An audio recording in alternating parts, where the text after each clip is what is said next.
Pemirsa, pernyataan Kadis Perindak Ternate Mukhlis Jumadil terhadap pedagang asal Tobelo yang diduga bernada rasis kini berbuntut panjang. Oknum Kadis tersebut telah dinonaktifkan dari jabatannya dan dilakukan pemeriksaan.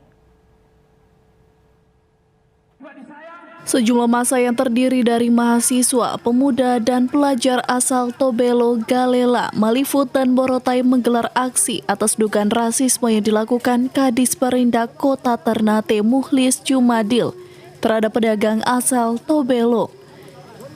Massa aksi mendatangi kantor Wali Kota Ternate pada Senin 29 Mei kemarin. Mereka mendesak agar Wali Kota Ternate Tauhid Soleman segera mencopot Mukhlis dari jabatannya sebagai Kadis Perindak. Demo tersebut bahkan diwarnai dengan aksi bakar ban di depan gedung kantor Wali Kota hingga saling dorong dengan petugas. Meresponi tuntutan massa aksi, Tauhid mengatakan telah membuat surat penonaktifan terhadap oknum Kadis tersebut yang selanjutnya dilakukan pemeriksaan atas dugaan rasisme. Ya, surat penonaktifan kepada saudara Mukhlis karena aturannya seperti itu, prosedur yang harus dilewati. Karena untuk mencopot orang mengganti itu harus melewati apa yang disebut dengan nonaktif karena dilakukan pemeriksaan. Atas apa? Salah satunya atas masalah yang terjadi kemarin atau 2 hari kemarin.